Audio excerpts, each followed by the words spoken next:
you don't want to think of anybody being lost or missing or their friends or family wondering about them. So I think in some parts, for some people in the town, it did rattle them because you want to know what happened. It was September 2015 when a 21-year-old man vanished from our community. Cole Middleton was reported missing by his mother, and for 7 years after that, it would remain that way. But it turned into more than that. We soon realized that it was probably more than just him hanging out with friends and, not bothering to contact his family.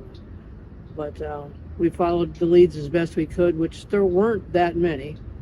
And it became a cold case. It wasn't until 2022 when Corio County Sheriff deputies were called out to a property by a caller who found bones. By the end of that night, law enforcement not only confirmed it to be human remains, but also found a pocket knife and piece of a t-shirt.